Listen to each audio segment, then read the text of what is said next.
अस्सलाम वालेकुम जी, मैं प्रोफेसर ज़ुबैर एक बार फिर आपकी खिदमत में हाज़िर हूँ। बेसिक रिसर्च और डेवलपिंग थीसिस के लेके आज मेरी ये थर्ड वीडियो है। पहला चैप्टर जैसे कि मैं आपको बता चुका हूँ कि इंट्रोडक्शन, और इंट्रोडक्शन का मैं थोड़ा सा कह लें, आप उसको थोड़ा सा रिव्यू कर लें। तो क्या लिखना था आपने स्टार्ट करना था, स्टार्ट ऐसे करना था कि आप क्या कर रहे हैं, ठीक है, फिर आप क्यों कर रहे हैं, उसकी अहमियत आ गई, फिर आप कब आपका इससे वास्ता पड़ा, ठीक है, फिर उसके बाद कहाँ कर रहे हैं आप, कैसे कर रहे हैं आप। जब ये सारे सवालों के आप जवाब देंगे तो आपका इंट्रोडक्शन का चैप्टर मुकम्मल हो जाएगा। इसके अलावा उसकी और कुछ हेडिंग्स थी, जैसे ऑब्जेक्टिव या रैशनल्स, वो बुलेट्स में आपने लिखने थे। उसके बाद स्टेटमेंट ऑफ प्रॉब्लम्स थी, ठीक है। लास्ट में जो था वो था आपका जो रिसर्च गैप। तो ये आपने कंप्लीट जब करना था तो आपका एक कंप्लीट चैप्टर बन जाना था इंट्रोडक्शन। अब मैंने ये रिव्यू कर दिया, अब मैं सेकंड की तरफ आता हूँ। सेकंड चैप्टर है जो हम आज डिस्कस करेंगे। सेकंड चैप्टर है जी लिटरेचर रिव्यू। लिटरेचर कहते हैं मवाद, स्टडी, डाटा, जो भी आप समझें।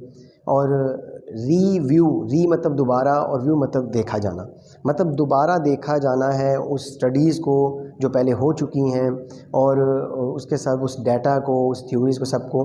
तो इसका नाम लिटरेचर रिव्यू बन जाएगा। अब लिटरेचर रिव्यू में आपने करना क्या है, पहले तो आपने जो कुछ भी लिखना है पैराग्राफ्स में लिखना है। इसमें आप बुलेट्स में नहीं लिखना आपने, इसमें सिर्फ एक चीज़ बुलेट्स में आएगी।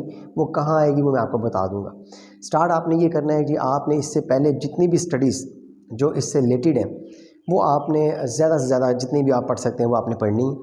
और आपने इस चैप्टर में ये शो करना है पढ़ने वाले के लिए, अपने ट्यूटर के लिए, कि आपने वाकई स्टडीज़ जो हैं वो उनकी आपने दोबारा से उनका रिव्यू किया है, और उनकी जो उन स्टडीज़ के बाद रिकमेंडेशंस हैं, रिकमेंडेशंस मतलब वो रिकमेंड करेंगे, जैसे आप भी करेंगे जब आपका थीसिस कंप्लीट होगा। तो जैसे आपने गर्ल्स पे किया है तो अभी आप बॉयज़ पे मज़ीद काम कर सकते हैं, ये एक रिकमेंडेशन है। आपने यंगर पे किया है तो आप एजेड पे कर सकते हैं, ये दूसरी रिकमेंडेशन है। मतलब आपने एक बाउंड्री सेटल की है, डिवीज़न डिस्ट्रिक्ट लेवल पे किया है तो आप प्रोविंस लेवल पे कर सकते हैं। इस तरह की रिकमेंडेशंस होंगी कि आप मज़ीद काम आगे इसको लेके चला सकते हैं और काम आगे कर सकते हैं। तो आपने इस लिटरेचर रिव्यू में एक तो सारी स्टडीज़ जो आपने की होंगी, जो देखी होंगी आपसे रिलेटेड, उनका जो रेफरेंस होगा, उनका जो ऑथर्स होंगे, उनके जो आपने उनके साथ रेफरेंस के साथ उनकी स्टडीज़ को इसमें डिस्क्राइब करना है।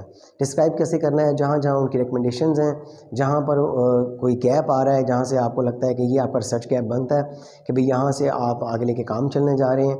फिर आपने अपनी रिसर्च की अहमियत भी बतानी है कि वो क्या है, आखिर अब क्यों इतना इस रिसर्च को करने जा रहे हैं, इससे क्या बेनिफिट मिलता है सोसाइटी को, चीज़ों को। तो ये लिटरेचर रिव्यू का जो है ना, ये एक पहला स्टार्ट मैंने आपको बताया कि यहाँ से आपने करना है, वो पैरे बनते जाएंगे, पेजेस भरते जाएंगे। तो आप जब ये कर रहे होंगे तो उसमें आपने कुछ चीज़ों का ख्याल करना है, और आपने जिन चीज़ों का ख्याल करना है मैं आपको पॉइंट वाइज बताता हूँ ताकि आपके जहन में रहें। जब आप फिलिंग करेंगे वो ऑटोमेटिकली एक चैप्टर बन जाएगा।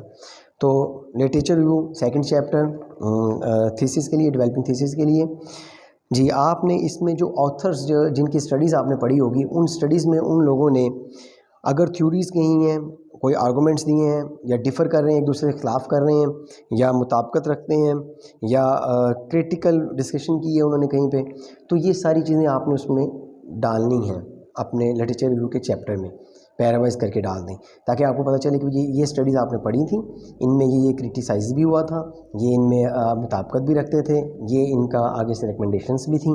जब आप ये सब करेंगे उसके बाद आपने जो मज़ीद चीज़ों का ख्याल करना है वो ये करना है कि जो फ़र्क है, जो कंपेयर होगा ऑथर्स का आपस में, वो आपने लिखना है, ठीक है। उसके बाद आपने क्या करना है, आपने जो कंक्लूजन उन्होंने निकाले होंगे, अगर वो सिमिलर्स हैं, मिल रहे होंगे, तो वो उनकी मुताबिकत आपने थोड़ी सी लिखनी है।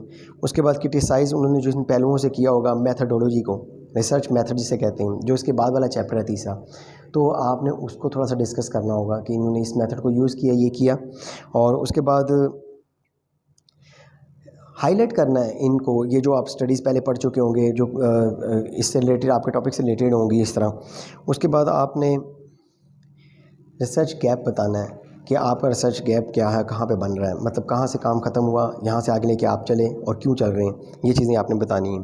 अच्छा, ये जब आप कंप्लीट करते जाएंगे सारी चीज़ें, ये आपका चैप्टर शक्ल ले जाएगा, इसके पेजेस बन जाएंगे, 8 से 10 पेजेस बन जाएंगे।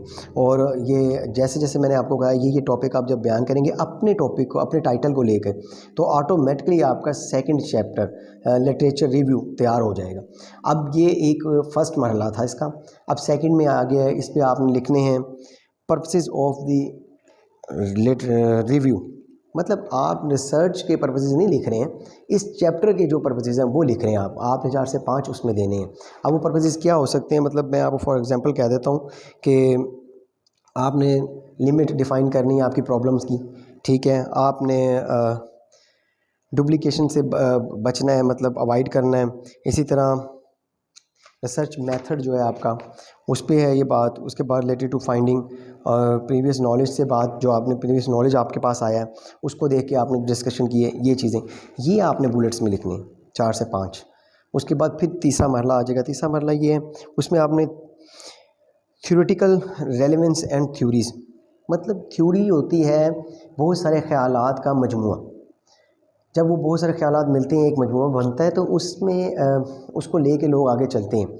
जो काम पीछे लोगों ने किया हुआ, उन्होंने किसी न किसी थ्योरी को साथ अटैच किया होगा, आपने उनकी थ्योरीज़ भी पढ़नी है, देखनी है। और थ्योरीज़ जितनी पुरानी होती है उतनी ही कामयाब सक्सेसफुल होती है। लिहाजा आपने जो भी काम करना है थ्योरी से रिलेटेड करना है, तो थ्योरी आपने पुरानी से पुरानी लेनी है आपने, और उससे जितनी पुरानी होगी उतना आपका बेनिफिट होगा। इसी तरह आपने थ्योरीज़ को बताना है, थ्योरीज़ का उसमें पोर्शन देना है। फिर कोई इम्पीरियल, मतलब पुराने एविडेंस आपने बीच में शो करने हैं, जो रेफरेंसेस वगैरह वो देते हैं बीच में, आपकी पहले जो स्टडीज़ हुई हैं उनके। फिर उसके बाद आपने, उसके बाद नीचे जो आपने देना है वो देना है आपने थ्योरेटिकल फ्रेमवर्क। आपने एक फ्रेमवर्क देना है, मतलब फ्रेमवर्क आप समझ रहे हैं कि उसको फ्रेम दे देना है इन चीज़ों को, कि जी थ्योरेटिकल फ्रेमवर्क ये है कि थ्योरीज़ इस्तेमाल की गई हैं ये वाली, और ये स्टडीज़ में इस तरह करके, और ये आगे मैं भी इस तरह जो वर्क करना चाह रहा हूँ उस पर ये अप्लाई किस तरह होता है। लास्ट में आपने लिखना है जी रिसर्च वेरिएबल्स।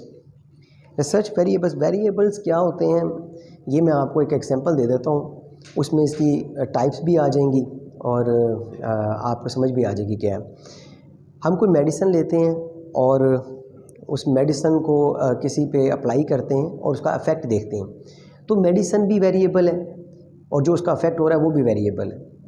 जो इफ़ेक्ट है वो डिपेंडेंट वेरिएबल है, और इंडिपेंडेंट वेरिएबल जो है वो दवाई है, मेडिसिन है। क्यों?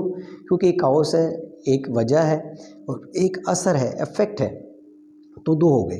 अब इनके बीच में जो मुनासबत होती है कि जी देखें दवाई खाई, ठीक है, तो फिर उसका ये असर हुआ, वो मुनासबत को लेकर इसकी टाइप्स बन जाती हैं वेरिएबल्स की।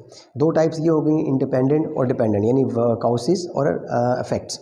उसके बाद मैं आपको साथ क्लियर करना चाह रहा हूँ कि आपको सीक्वेंस वाइज समझ आ जाए। तो उसके बाद आप देखें कि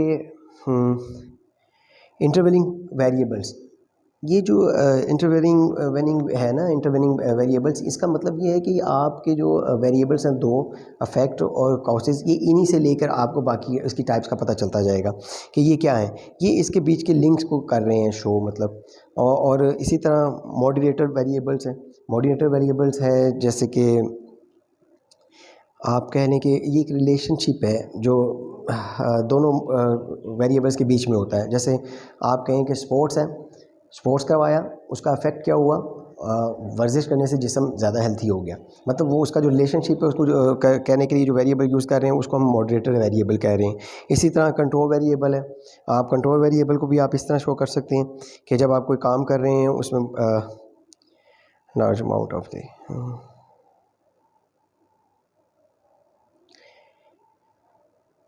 जब आप कोई एक्सपेरिमेंट कर रहे हैं तो उसके बीच में आप ऐसे करते हैं कि आप फॉर एग्जांपल, मैं आपको एग्जांपल इसलिए देता हूँ कि आपको समझ आ जाए, आपके लेवल पे आके बात करना चाहता हूँ, यानी कि तो आप ऐसा करें कि 3 डिफरेंट दवाइयाँ 3 बच्चों को दे रहे हैं, आप चौथे को आप दवाई कोई नहीं दे रहे हैं, और उनका एक टाइम पीरियड आपने फिक्स कर लिया, उस टाइम पीरियड के बाद आप उनका इफेक्ट देख रहे हैं कि क्या हो रहा है क्या नहीं। इसे कहते हैं एक्सपेरिमेंटल रिसर्च।